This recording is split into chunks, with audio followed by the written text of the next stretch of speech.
जी ने पार्लियामेंट में भी अपनी भूमिका रखी, रास्ते में भी रखी कि अपने अदानी जी को इतना प्यार मोदी जी का क्यों है, अदानी और मोदी जी का रिश्ता क्या है। कई मुद्दे और पार्लियामेंट जब चल रहा है तो कई मुद्दे राहुल जी अदानी और मोदी जी के बारे में रखना चाहते थे, और यही बात नरेंद्र मोदी जी को पता चली। एक झूठे आरोप में जो कोई केस नहीं बनता, उनके ऊपर 2 साल की सजा सुनाकर उनका लोकसभा का सदस्यत्व रद्द करने का काम किया गया। सवाल ऐसे है कि देश के एयरपोर्ट, 6 एयरपोर्ट, देश के महत्वपूर्ण जो एयरपोर्ट है वो अदानी जी को दिए गए। उसके नियम ऐसे हैं कि मिनिमम अगर प्राइवेटीकरण हम लोग कर रहे हैं तो एक व्यक्ति को 2 ही दे सकते हैं, लेकिन जो देना है वो अदानी को दिया जाए। वो एयरपोर्ट हो गया, समंदर के पोर्ट है वो भी 6 पोर्ट उनको दिए गए अदानी को, और ये पोर्ट जो है वो भी महत्वपूर्ण थे। आपको याद होगा कि पूरा जो एयरपोर्ट का पोर्ट है गुजरात में, उससे कई बार बड़े पैमाने में ट्रक जो लाए गए हैं तो उस समय वो मिले भी, 3 बार वो पकड़े गए। आज पूरे देश की युवाओं को बर्बाद करने की व्यवस्था उस पोर्ट के माध्यम से की जा रही है। नशीली चीजें लाकर देश की युवाओं को बर्बाद करने का काम नरेंद्र मोदी और अदानी मिलकर कर रहे हैं। ये भी आप सब लोगों ने आपने देखा है।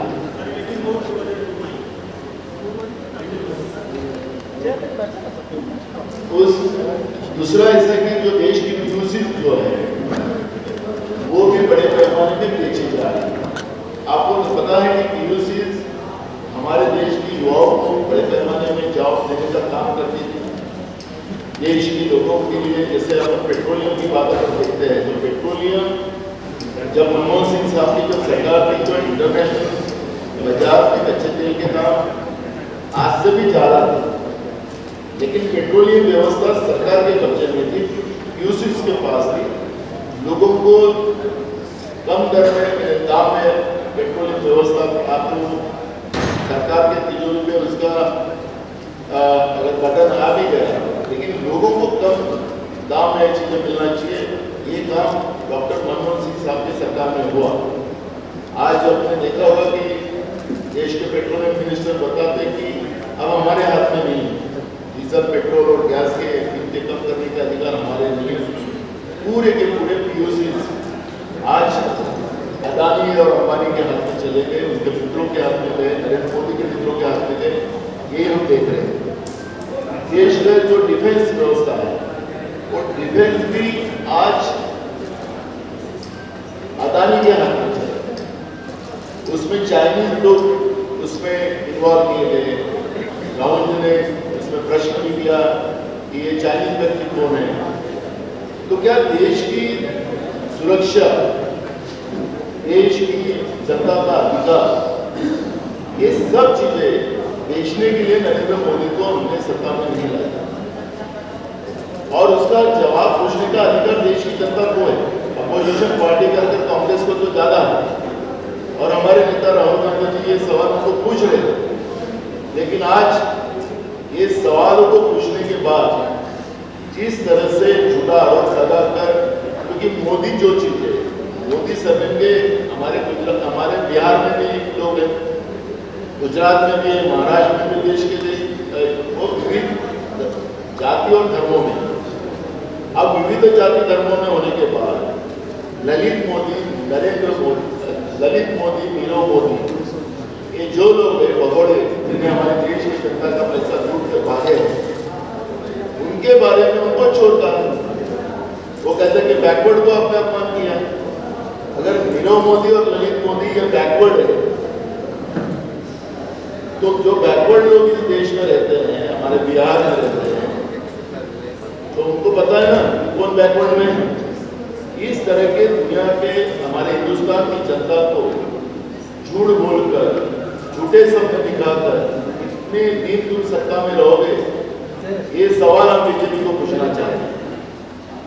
अगर बैकवर्ड अगर सही में नरेंद्र मोदी रहते, मैं भी मेंबर ऑफ पार्लियामेंट था, मैंने उनकी जात पूछी थी, वो अपनी जात नहीं बता सकते, वो कितने पढ़े वो भी कभी नहीं दिखा सकते, उनके साथ कौन पढ़े वो भी किसी को पता नहीं। और इस तरह से झूठ मूठ कर एक देश के प्रधानमंत्री लोगों को झूठ मूठ की बातें बताकर देश के लोगों को गुमराह कर रहे हैं। और जिस राहुल गांधी के परिवार ने पंडित जवाहरलाल नेहरू जी से लेकर तो राजीव गांधी तक, उस परिवार ने हमेशा इस देश को समर्पण से और अपनी पूरी ताकत के साथ, बलिदान के साथ इस देश को दिया है। उस परिवार को देशद्रोही अगर कहना कह रहे नरेंद्र मोदी, तो देश का अपमान है। मोदी, नीरव मोदी और ललित मोदी के बारे में बोलना यानी देशद्रोह का है, तो गांधी परिवार के बारे में बोलना भी तो ये देशद्रोह होता है। ललित मोदी, नीरव मोदी तो देश से पैसा लेके भागे हुए, जनता का पैसा लेके भागे, भगोड़े लोग हैं। उन लोगों को अगर हमने चोर बोला तो हम देशद्रोही। तो गांधी परिवार को अपमानित करने का ये तो बड़ा देशद्रोह है।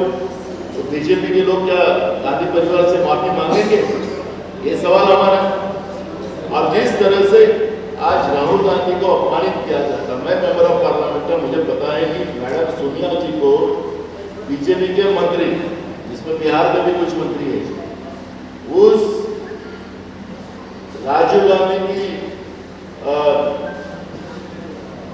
वो धर्मपत्नी है, जिस राजीव गांधी ने इस देश को, देश के लिए अपना बलिदान दिया, उस विभाग का अपमान बीजेपी के मंत्री और सांसद कर रहे, संसद में कर रहे हैं। और इस तरह का अगर गांधी परिवार का अपमान करने का काम, साहस अगर बीजेपी करना चाहती है, तो देश की जनता इनको अब सबक सिखाएगी। ये जो इनकी तानाशाह प्रवृत्ति जो है, इस प्रवृत्ति को अब लोग जवाब देंगे। और कांग्रेस का कार्यकर्ता पूरे देश में आप रास्ते की लड़ाई लड़ेंगे। राहुल गांधी जी का, जिस पंडित जवाहरलाल नेहरू जी ने पूरी प्रॉपर्टी देश को दान कर दी, उनके मुद्दे को आज घर से बेदखल करने का पाप जो नरेंद्र मोदी कर रहे हैं, इसका परिणाम को भुगतना पड़ेगा।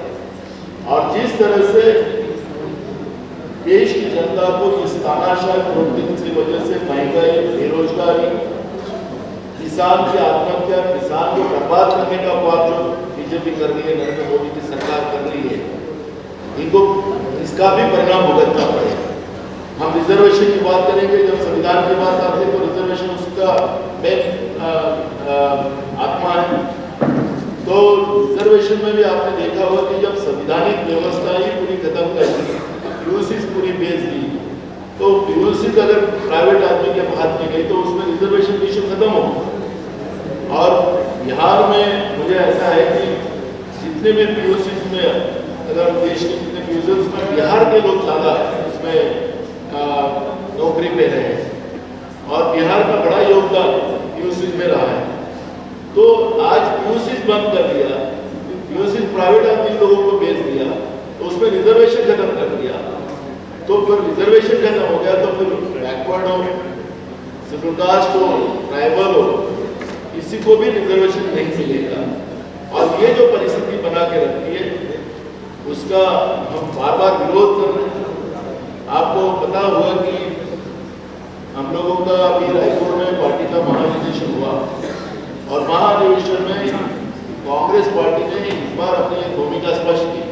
खुद राहुल गांधी जी ने उसमें अपनी मांग की थी कि ओबीसी की जाति यहाँ जनगणना हो। नरेंद्र मोदी अगर ओबीसी के रहते